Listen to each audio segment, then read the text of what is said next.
علامہ اقبال نے فرمایا عالم و آب و خاک میں تیرے ظہور سے فروغ، ذرہ ریگ کو دیا تو نے طلوع آفتاب۔ حضور سید عالم صلی اللہ علیہ وسلم کی محبت کی میں نے چند باتیں کرنی ہیں، کیونکہ علماء کرام بیٹھے ہیں،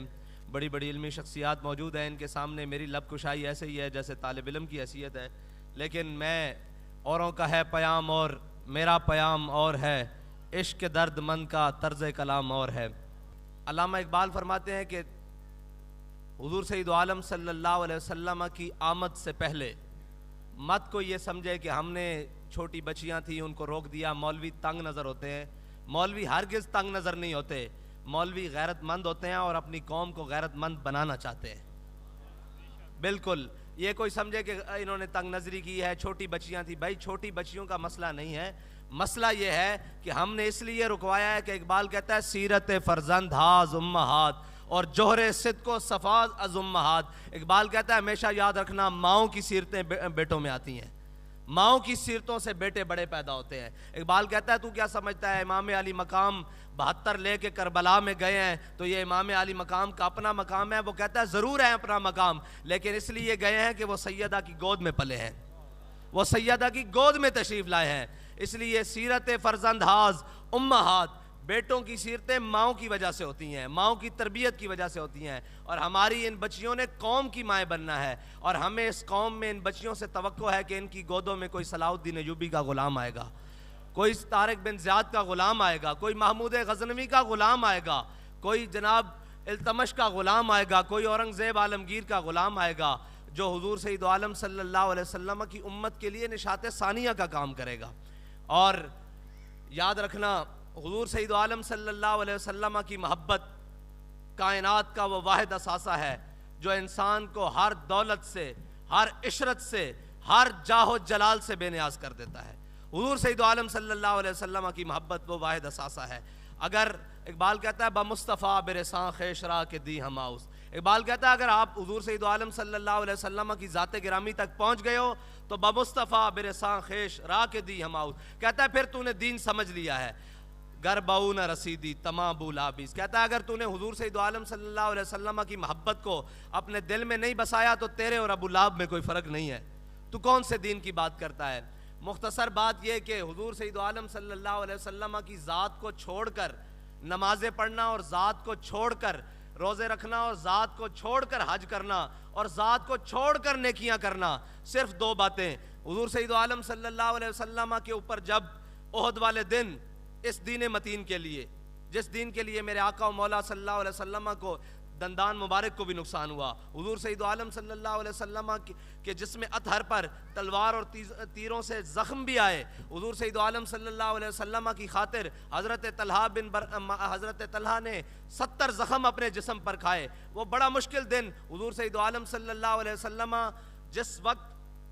حضور سید عالم صلی اللہ علیہ وسلم پر تلوار، تیر اور نیزوں سے حملہ کیا جا رہا تھا، عین اس وقت مسجد نبوی میں منافق نماز پڑھ رہے تھے، زور کی نماز پڑھ رہے تھے، عین اس وقت جب حضور سید عالم صلی اللہ علیہ وسلم کی ذات اقدس پر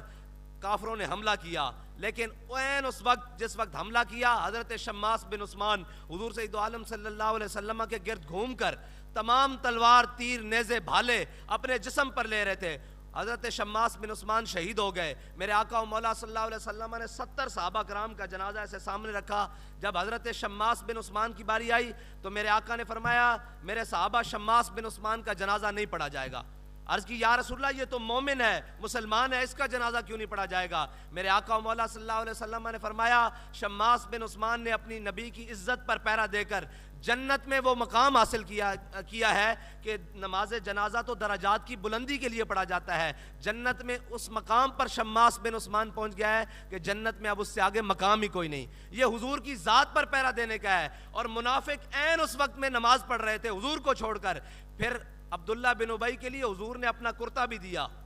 نماز جنازہ بھی پڑھائی، اور میرے اللہ فرماتا ہے اے میرے حبیب اگر آپ اس کے لیے 70 بار بھی بخشش مانگے نا ہم اس کو بخشیں گے نہیں، کیونکہ تو آیا نہ درتے کیوں بد نصیبہ ہزاراں رنگاں وچ رنگیندے محمد، کیونکہ اس نے آپ کو چھوڑ کر نماز پڑھی ہے، اس نے آپ کو چھوڑ کر روزے رکھے ہیں، اس نے آپ کو چھوڑ کر ممبر پر کھڑے ہو کر کہا ہے کہ جناب ہم اسلام کے دائی ہیں۔ نہیں، سارا کا سارا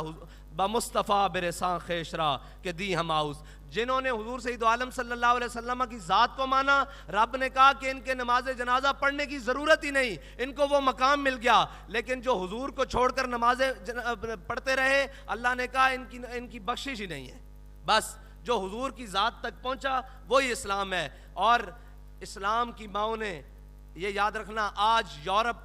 آج جناب مغرب یہ کہتا ہے وہ آنکھ کے سرمہ میں سے، سرمہ افرنگ سے ہے روشن۔ اقبال کہتا ہے وہ آنکھ کے سرمہ افرنگ سے ہے روشن، پرکار و سخن ساز ہے لیکن نمناک نہیں ہے، دل سوز سے خالی ہے نگاہ پاک نہیں ہے، پھر اس میں عجب کیا ہے کہ تو بے باک نہیں ہے ذوق تجلی بھی پنہا اس خاک میں، اے غافل تو نرا صاحب ادراک نہیں ہے۔ اور اقبال کہتا ہے میرے کلام پہ حجت ہے نقطہ لولاک،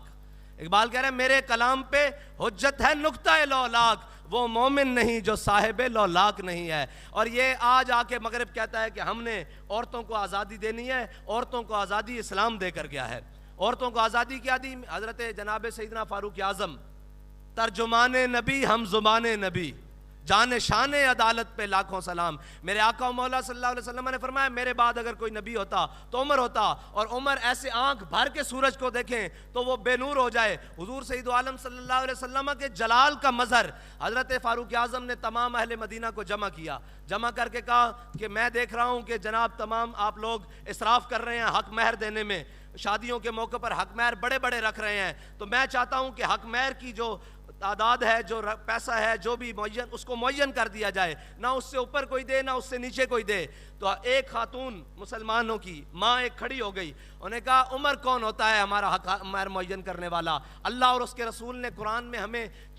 سونے اور چاندی کے ڈھیر دیے ہیں، عمر کون ہوتا ہے ہمارا حق مہر معین کرنے والا؟ تو حضرت فاروق اعظم جو اتنی بڑی شانوں کے مالک ہیں، یہ نہیں کہا کہ اے خاتون تو ہمارے سامنے کیسے بولتی ہے، کہا اخطا عمر اصابت امراتن۔ عمر نے دوسری بات کی، عورت نے ٹھیک بات کی، یہ کہتے ہوئے حضرت فاروق اعظم بیٹھ گئے۔ اسلام تو عورت کو اتنی پاور دیتا ہے، اسلام تو عورت کو اتنی خیال کرتا ہے کہ حضرت ام خلاد میدان احد میں اپنے بیٹے کی لاش پر آئیں، جب دیکھا کہ بیٹا شہید ہو گیا تو اپنے بیٹے کی لاش پر آئیں اور پورا پردہ کر کے، ایسے پورا پردہ کر کے، پورا اپنا آپ ڈھانپ کے جب اپنے بیٹے کی لاش پر آئیں تو لوگوں نے کہا کہ مائی صاحبہ بیٹا فوت ہو گیا ہے پھر اتنا پردہ کر کے آئی ہیں؟ تو انہوں نے جو لفظ کہے نا وہ مسلمانوں کی ماؤں کے لیے قیامت تک مینار نور ہے۔ کہا میرے حبیب کے غلاموں میں نے بیٹا کھویا ہے، شرم و حیا نہیں کھویا، میں نے بیٹا کھویا ہے، شرم و حیا نہیں کھویا۔ اس لیے ہم کہتے ہیں کہ یہ امت مار کھا رہی ہے، اس کی وجہ یہ ہے کہ یہ یاد رکھنا مرد بے غیرت ایک فرد بے غیرت، ماں بے غیرت ایک جہاں بے غیرت۔ یہ یاد رکھنا ہماری ماؤں کی گودوں میں ہی صلاح الدین ایوبی کے غلاموں نے آنا ہے، ان ماؤں کی گودوں میں کوئی راشد منہاس آیا ہے جی، ان ماؤں کی گودوں میں کوئی ممتاز قادری آیا ہے، کوئی علم الدین آیا ہے، ان ماؤں کی گودوں سے ہی۔ اور یاد رکھنا جب تک مائیں یہ افغانستان میں آپ کے سامنے ہے سارا کچھ انہوں نے تباہ کر دیا، ان کی ماؤں کی گودوں کی پرورش نے اسلام کو دوبارہ وہاں نشاط ثانیہ دی ہے، ان کی ماؤں نے دوبارہ ان کو رجال دیے ہیں۔